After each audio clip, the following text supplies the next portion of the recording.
Unlike most professional surfers, Emi Erickson didn't get into the sport until she was almost 20 years old. After growing up on the U.S. East Coast, Emi moved to Oahu's North Shore, where she became enthralled by the power of the ocean. Following in the footsteps of her father, Roger Erickson, a renowned surfer at the Bay, less than a year after landing on the island, Emi was surfing massive days at Sunset and Waimea.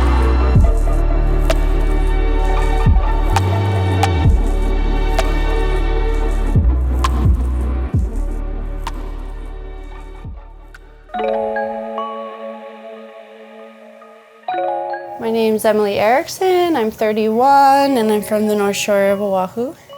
I didn't really sleep that well last night, apparently. 32% recovery. I do feel a little bit tired. I mean, I feel pretty good though. I think it was just kind of a restless night. There was lots of like rain and wind and stuff, so. My heart rate didn't even go below like 60 last night. Is that good? 14 disturbances though. That's probably why I didn't sleep so good. It's okay. Work out today and go to sleep early tonight to catch up a little bit. I start out kind of slow in the mornings just to kind of like ease the body into motion. Yeah, I've had knee problems and surgery, ACL, MCL, that I'm always working on that knee and trying to balance out the body. For years, I was just like waitressing through all my knee injuries, and I had a knee injury almost like kind of some strain or something. Like basically almost every winter something would happen just because, you know, big boards, big waves, you don't know what's gonna happen. And so it takes a real toll on the body, and I was just like, well, if I'm gonna work, then I can surf. Now through the years I've learned that I need to rest a lot more. And that's like almost kind of like an art form. I love to rest. Time passes and you get a little bit wiser about the things you do, and working out, training, like there's a lot of different ways you can go about doing that, so. My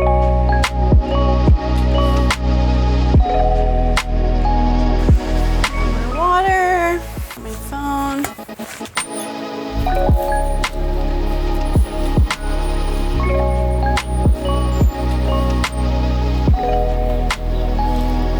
Go for biking now.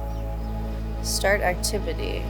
So I like to start with a little bit of biking because it's just like a low impact way to bring up the heart rate and kind of get my legs working, feeling good before I start my beach runs.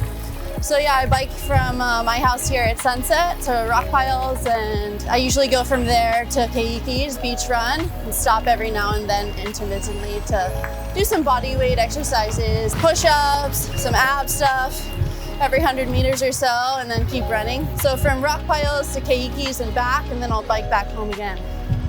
And this is my normal little route.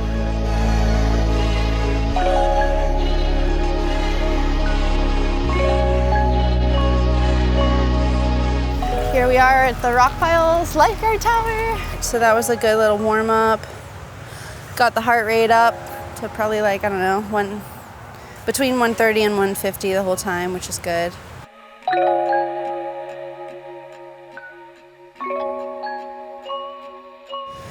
I forgot to hit what activity I was doing, but I know it'll register anyways because my heart rate was elevated, so that's good. It's hard because I'm so functional as like a normal human, but you know, I want to surf 20 footers, 30 footers, and it's such a different strain on the body. So this knee injury, you know, has taught me so much, and I like keep up with my exercises and everything. But it's funny how you can feel so active physically and yet at the same time still be like, oh, maybe I need another knee surgery. It's the weirdest predicament, but I could keep going, I'm sure. I'm not sure like what the breaking point is, you know. I feel like I always exert myself like so much. I don't realize sometimes how much. So for me, you know, having the stats from Whoop, what my heart rate is, like at what point during workouts that I'm, you know, at my max heart rate, and not just the warm up, but the warm down, seeing how I recover, that's been one of the biggest like teaching moments so that I can keep my body running optimally. I feel good, like really good. So exhilarating, you know. Ready to go tackle the day after this. do some work, do some massage.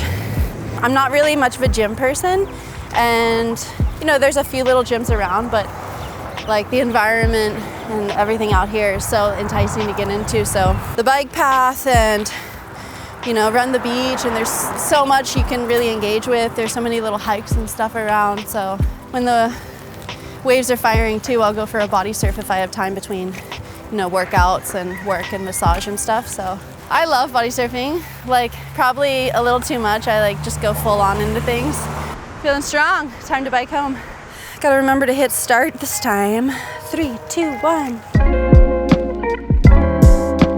I didn't know anything about surfing really. Like I knew a few old stories and stuff, like I heard from my mom, like the real old school stuff, but I didn't know about modern competitive surfing and all this. So when I came back and found my place back at Sunset, basically, I was just so in awe of what I had come across again, and I fell in love immediately with like big waves specifically, because I come from kind of a surfing background, because my dad's a waterman and lifeguard and big wave guy in his day, and I just loved like the power of the wave, and it just clicked, and I just knew I was supposed to be there and do that, and I decided then that if that's all I did for the rest of my life, I'd be so happy.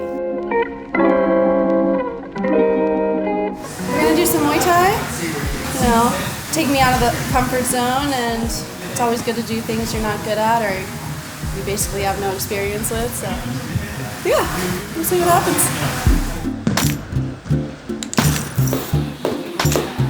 I met Emi about 13 years ago, just figured that out. But her father was a legend of a lifeguard. I've been a lifeguard for about 15 years, so to know her father, he's a psychopath. This is one of the OGs of North Shore. So you can see how it kind of came down the line with Emi being a complete psycho and just a hell of a woman. It's been cool monitoring the heart rate specifically, because that fight or flight response you get when you're, in big waves or in stressful situations, when you can kind of override that and let your mind calm your body down, it can be such a powerful tool to use in a lot of situations, but specifically in big waves. I can see with the Whoop during certain points, whether I was able to really calm down and specifically monitor my breathing or whatever it is, to kind of be more just conscious of how I'm acting. And that's one of the greatest tools in the arsenal of a big wave surfer. I had a really good time. My arms, my shoulders are burning. And I thought I was really strong, paddling for 5 hours, 6 hours, I can just go against the current, but this is a whole different thing, so different training altogether, different muscles, and can't wait to see what the Whoop app says. My back was so sore after all that Muay Thai, and my wrists and hands too. I had 4 massages the day after Muay Thai. That's a lot. My name's Emi Erickson, and I love to surf big waves.